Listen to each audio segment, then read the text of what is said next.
The Roman civilization was started in present-day Italy around 753 BC on the hills above the river Tiber. Ancient Rome had a significant influence on the development of Western civilization.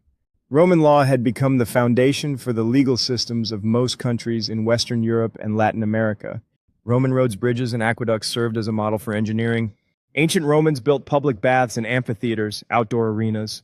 The most famous theater in the city of Rome was the Colosseum. A series of kings ruled ancient Rome at the beginning.